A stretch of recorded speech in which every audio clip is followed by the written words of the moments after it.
आपके मदनियात की तरफ, जिस टॉपिक का आप लोग मुझसे मुतालिबा किया कि इस पे आप बोले। अब मदनियात का कानून, जो असेंबली आपके पूरे गिलगित बल्तिस्तान का निजाम हुकूमत चलाने वाला जो ऑर्डर है, उस ऑर्डर को बनाने में उनका कोई किरदार नहीं है, तो वो आपकी मदनियात की प्रोटेक्शन किस तरह करेंगे, मुझे बताएं आप।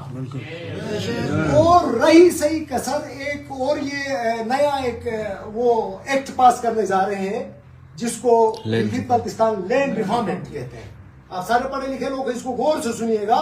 ये लैंड रिफॉर्म एक्ट के ऊपर रिसेंटली मैंने आर्टिकल भी लिखा, 2024 का लैंड रिफॉर्म एक्ट करने जा रहे हैं। अब क्या कर रहे हैं उसमें, जब यहाँ पे रंजीत सिंह के दौर में जब कब्जा हो गया इस इलाके में, उसकी फौज कहलाती थी खालिसा।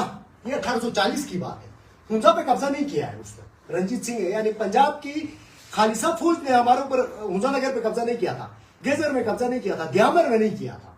उन्होंने कब्जा किया था बल्तिस्तान पे, अस्तोर पे, गिलगित सिटी के अंदर आए थे, राइट। अब उस दौर में उन्होंने जिन जिन जमीनों पे कब्जा किया वो कहलाई खालिसा सरकार अराजिया, जाहिर बात हुकूमत उनकी थी। अब हुआ ये कि 1840 के बाद ये कब्जा करते हैं। 1846 से थोड़ा पहले ईस्ट इंडिया कंपनी के साथ उनकी जंग होती है, ईस्ट इंडिया कंपनी उनको शिकस्त देती है, उनकी एम्पायर खत्म हो जाती है। यानी जो खालिसा एम्पायर थी, एम्पायर खत्म हो गई। एम्पायर खत्म हो गई तो उस जमाने में इनके फौजी बैठते थे, अस्तौर में बैठते थे, बल्तिस्तान में बैठते थे, दिल्ली में कर्नल साहब फौजियों के साथ बैठता था। अब जाहिर बात है उसकी कुछ उसकी सुल्तानत ही खत्म हो गई। वो जो साहब थे इधर बैठे अपने फौजियों के साथ वो नई हुकूमत में शामिल हो गए, नए मुल्क में शामिल हो गए। वो नया मुल्क कौन सा था, जिसको मॉडर्न रियासत जम्मू कश्मीर कहते हैं, जिसको उस मुआहदे के तहत 1846 के मुआहदा 63 के तहत उसका कयाम वजूद में लाया गया था। और ये सबसे जो दिलचस्प चीज है, वो दिलचस्प बात ये है, जो रंजीत सिंह के आर्मी के अंदर एक जनरल था, गुलाब सिंह नाम था, वो जाहिर बात है रंजीत सिंह को जब ईस्ट इंडिया कंपनी ने शिकस्त दिया, उस जनरल को ईस्ट इंडिया कंपनी का मतलब अंग्रेज हम ले ले, अंग्रेज उसको सेल आउट करते हैं, कश्मीर को उसको दे देते हैं, तो वो उसका नया बादशाह बनता है, जिसको मॉडर्न जम्मू ने कश्मीर कहते हैं। 1846 में आप देखें तारीख में। अच्छा, उसको वो इलाके देते थे जिन पे कब्जा था। तो कब्जा किधर था, वो तो मैंने पहले बता दिया आपको, पाकिस्तान के अंदर बैठे हुए थे, अस्तौर में बैठे हुए थे, इवन गिलगित के अंदर भी बैठे हुए थे। तो यहाँ पे उसकी जो फौज थी, वो फौज क्या हो गई, पुरानी वाली उनकी रंजीत सिंह वाली एम्पायर खत्म हो गई थी, नई रियासत के अंदर शामिल हो गई। तो हमारे भी गिलगित के अंदर जंग आजादी के बाद जो लोग जाके नौकरियों पर लग गए, तो हमें कोई हैरत नहीं होनी चाहिए जब रियासतें टूट जाती हैं। अगर मतलब वो प्रॉपर उनके पास विजन नहीं होता है, या इंकलाब के बाद भी अगर उसको सस्टेन करने के लिए लोग नहीं होते, तो यही होता, वो डिफेक्ट कर जाते हैं। तो अनफॉर्चुनेटली हमारे साथ भी इस किस्म का एक तारीखी एक हादसा हुआ। उस हादसे के नतीजे में ये हो गया कि वो जो रंजीत सिंह के कब्जा की वो इलाके थे, वो आज तक वही खालिसा के नाम पे चल रहे हैं। रंजीत सिंह की पंजाब की एम्पायर ही खत्म हो गई। गुलाब सिंह वालों को हमने खुद से जाके 1 नवंबर 1947 को निकाल बाहर किया। 47 में वो 1840 के जो कब्जा किया था, वो कानून अभी तक खालिसा सरकार के नाम पे चल रहा है। और हुआ क्या, इस हमारे असेंबली के जो मेंबरान साहिबान है, ये लैंड रिफॉर्म एक्ट के ऊपर होना क्या चाहिए था, होना ये चाहिए था वो खालिसा सरकार अराजियत को खत्म कर देना। वो ये कहते कि भाई ये रंजीत सिंह ने कब्जा किया था, रंजीत सिंह की एम्पायर ही खत्म है, कहीं पे दुनिया में नाम निशान ही नहीं है।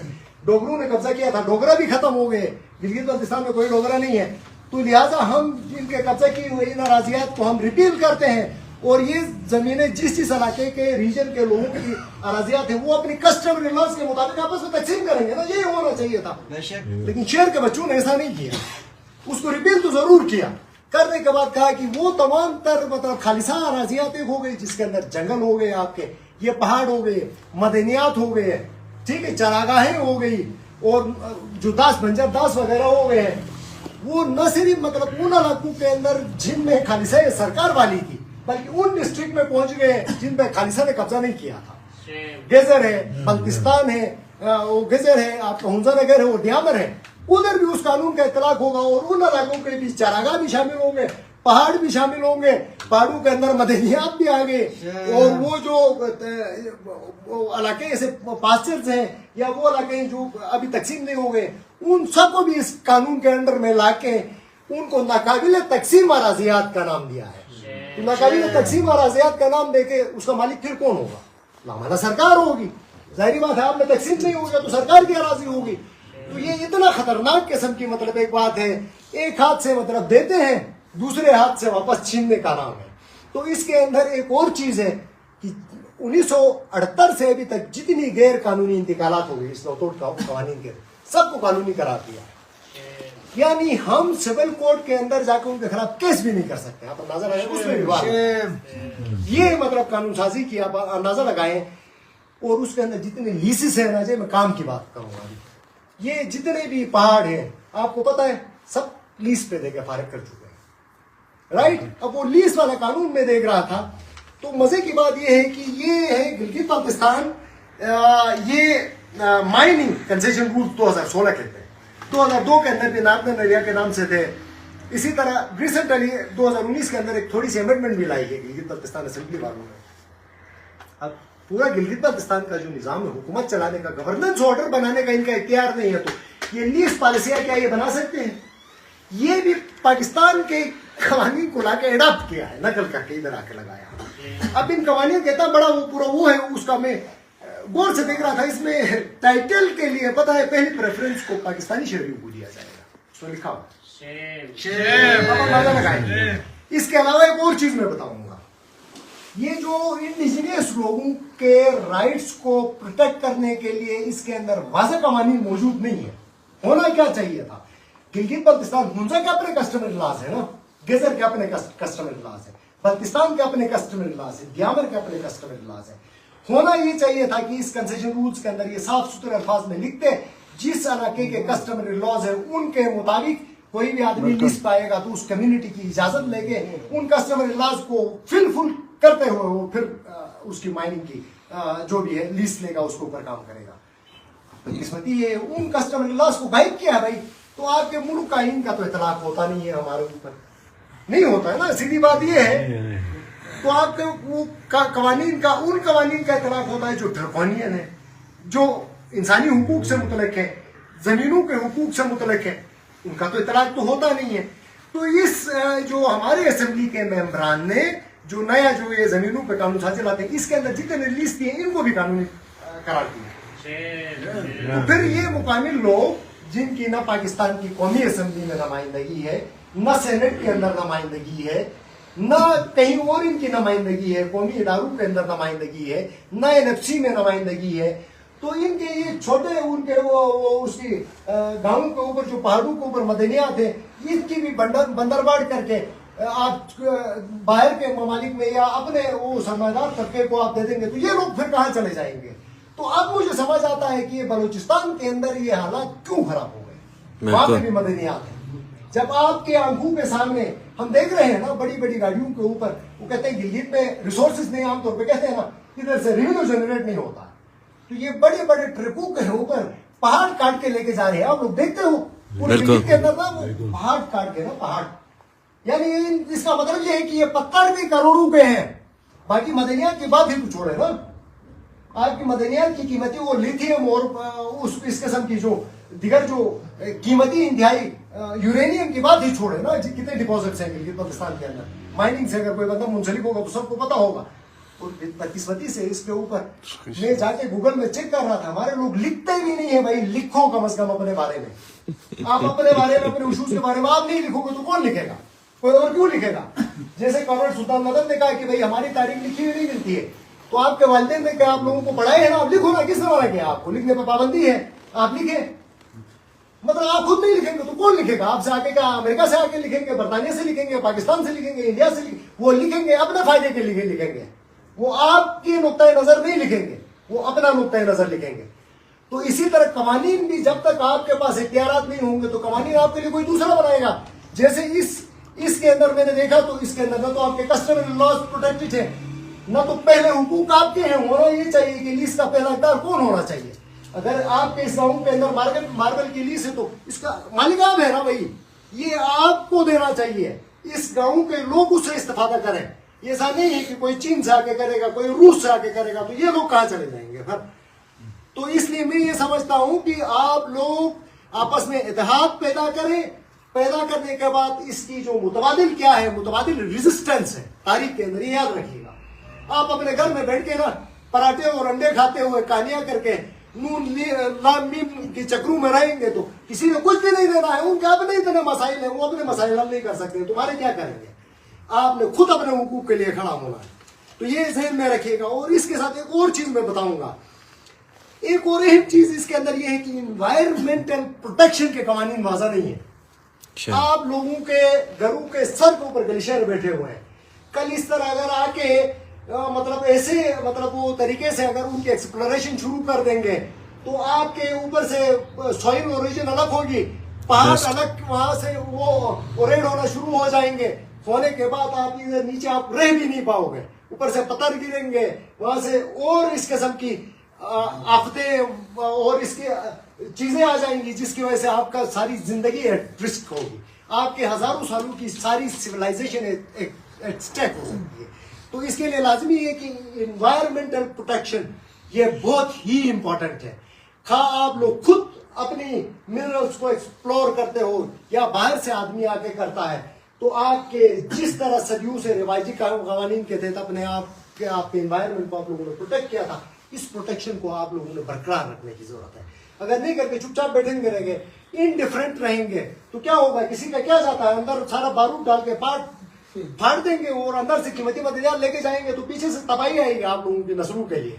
ये जो ग्लोबल वार्मिंग के इशूज हैं या सारा हम देखते हैं ग्लेशियर्स आउट ब्रेस्ट हो रहे हैं, तो ये इसलिए हो रहे हैं कि हम तवज्जो नहीं दे रहे हैं, हम इसके ऊपर बात नहीं करते हैं, इस पे कहीं पे हम हमारी तरजीहात में नहीं है। हमें ऐसा लगता है कि वो हमारे लिए कोई इंपॉर्टेंट नहीं है। कहके सबसे ज्यादा इकोलॉजी हमारे लिए इंपॉर्टेंट है, इन्वायरमेंट इंपॉर्टेंट है। अगर हम इन्वायरमेंट फ्रेंडली नहीं होंगे तो फिर ये होगा कि हमारी आने वाली नस्लें ना यहाँ से माइग्रेट कर जाएंगी। ये ज़हन में रखिएगा। इन पहाड़ों से एक बार अंदर से मदनियात निकाल के लेके जाएंगे ना, उसके बाद जो क्लाइमेटिक तब्दीलियां आनी है उसके बाद फिर आपको माइग्रेशन करने के अलावा फिर कोई चारा नहीं रहेगा। ये ज़हन में रखिएगा। इतने बड़े मतलब आपके ग्लेशियर्स का यहाँ पे आउटब्रस्ट होगा, उसके बाद ये सारा इलाका बहुत ही सेंसिटिव इकोसिस्टम के अंदर हमारे लोग रहते हैं। तो इसको सिर्फ हुंजा का इशू नहीं बनाना है, इसको सिर्फ नगर का इशू नहीं बनाना, इसको पूरे गिलगित बल्तिस्तान को इशू बनाना है। क्योंकि इस वक्त हम गिलगित बल्तिस्तान वाले मिल के एक कौम है। वो 1891 से पहले आप इन पहाड़ों के अंदर अलग से कौम थे, बिल्कुल उस दौर के अंदर नगर वाले अलग से थे, पुया वाला अलग से थे। मॉडर्न नेशन स्टेट्स के अंदर एक जोग्राफियाई रीजन के अंदर जो लोग बसते हैं, जिनके मुश्तरका मुफादात होते हैं, जो सदियों से वहां रहते हैं कॉमन टेरिटरी के ऊपर, उनकी एक रिप्रेजेंटेटिव गवर्नमेंट होती है। अगर वो आजाद भी होते तो वो नेशन स्टेट कहलाती है। तो तीन कैरेक्टरिस्टिक्स हमारे पास आजादी के अलावा तीनों के तीनों पाए जाते हैं। तो इस लिहाज से पूरे गिलगित बल्तिस्तान के लोग, खाओ वो कोई भी रंग नस्ल मजहब के हों, जबान बोलने वाले हों, उनके मुश्तरका मुफादात है। हमने इन मुश्तरका मुफादात को ज़हन में लेके स्ट्रगल करनी है। ये हमने सिर्फ अपने लिमिटेड हुंसाकुज और नगरकुज और ये वाली कहानियों से निकलने का है। जब तक हम इससे निकल के वाइडर पैमानों पर हम जरूरत नहीं करेंगे तो फिर हम पिटते रहेंगे। हमारे मदनियात भी कोई और लेके जाएगा, हमारे रिसोर्सेज भी कोई और लेके जाएगा और हमें सब्जुगेट करते रहेंगे और कवानीन वो बनाएंगे जो हमारे खिलाफ ही होंगे। वसाइल एक हाथ में हमारे वो इख्तियार देकर दूसरे हाथ से वापस लेंगे। इस वक्त सूरत हाल ये है, गिलगित बल्तिस्तान इंटरनेशनली इंतहाई एक इम्पोर्टेंट इलाका है। जिस तरह सुल्तान साहब ने कहा, इस पुराने जमाने के अंदर इस इलाके पे कब्जा इसलिए किया गया था कि यहाँ पे आपके पीछे ज़ाहिर रूस से खतरा था, ब्रिटिश एम्पायर को। अब आपके हमसाये में बैठा हुआ चीन से खतरा है। इस वक्त पूरी दुनिया के अंदर इनकी एक तरह से कोल्ड वार, हार्ड वार के अंदर बदलती जा रही है। इसके अंदर हमने देखा उसके अंदर यूक्रेन के अंदर ब्लैक सी के अंदर जंग चल रही है। सारा बलूचिस्तान के अंदर आप एक की वार लाइक सिचुएशन हमें नजर आ रही है। वहां वाटर्स यहाँ पे है या तो उधर से यहाँ से भी इन्होंने कनेक्ट करना था। वो सारा कुछ यहाँ से उस वन बेल्ट वन रूट का प्रोजेक्ट उधर तक जाना है। तो इसके अंदर इंटरनेशनली भी यहाँ पे मसाइल पैदा होने के खतरे हैं। डोमेस्टिक तो होंगे। डोमेस्टिक का क्या है? ईस्ट इंडिया कंपनी आई, कितना ट्रिलियन का कहा सुल्तान साहब ने? 462 अरब डॉलर्स लूट मार करके निकल गए। सारा बरतानिया को तो आबाद किया, पीछे जो रह गए वो रह गए। तो आने वाले दिनों के अंदर कहीं हमारे साथ ये रिपीट ना हो जाए, इसलिए अपने रिसोर्सेज का हिफाजत आप लोगों ने खुद करना है। वो उस वक्त करेंगे जब आप यूनाइटेड हो जाएंगे। तो फिर आपके कवानीन भी आपकी मर्जी के हिसाब से बनेंगे। और आपके तमाम तर राइट्स प्रोटेक्ट होंगे। जब आप यूनाइटेड नहीं होंगे तो उस सूरत में क्या होना है, यही लोग आबादियाती कवानीन आपके ऊपर लगाएंगे और हर आने वाला कानून आपके खिलाफ आएगा, आपके हक में नहीं आएगा। ये हमें इस जो मिनरल्स का इशू है या बुनियादी हुकूक का इशू है, इसको पूरे गिलगित बल्तिस्तान के कॉन्टेक्स्ट में देख के चलना है। और आखिर में मेरी आप लोगों से गुजारिश है कि ये फिरकावारियत एक नासूर है, इस फिरकावारियत को खत्म करें। पहली कोशिश हुजूर के नौजवान करें कि नगर के साथ अपने ताल्लुकात अच्छे से अच्छे करें, डिफरेंसेस खत्म करें, साथ मिलकर स्ट्रगल की तरफ जाए। सर्वाइवल बका आपकी मुश्तरिक है, आप दोनों इकट्ठा हो जाएंगे तो गिलगित आपके साथ पीछे खड़ा हो जाएगा। क्योंकि तारीख के अंदर जितना जुर्माना आपकी तारीख है, इतनी रिमेनिंग गिलगित की नहीं है। हालांकि हम भी कहते हैं गुआरामान ने बुक सिंह पड़ी के अंदर रेजिस्टेंस किया था, हमारे लोगों ने भी किया है तारीख के अंदर। इस जंग आजादी के अंदर भी या हुंजा के लोग थे या नगर के थे या तो पनियाल के लोग थे, वो आजादी भी इन लोगों ने हासिल की थी। ये भी एक हकीकत है तारीख की। तो डोगरू के खिलाफ भी ऑलमोस्ट ये लोग भी लड़े थे। पाकिस्तान का अली शेर खान अंचल भी ऐसे लोग भी वहां पे भी पैदा हो गए हैं। तो इसलिए अपने हीरोज को, अपनी तारीख को हमें एडमायर करने की जरूरत है और अपनी इस आजादी की नाकाम जो एजेंडा है, इसको कामयाब करने के लिए सबने शौरी तौर पर जदोजहद करनी है। बहुत शुक्रिया।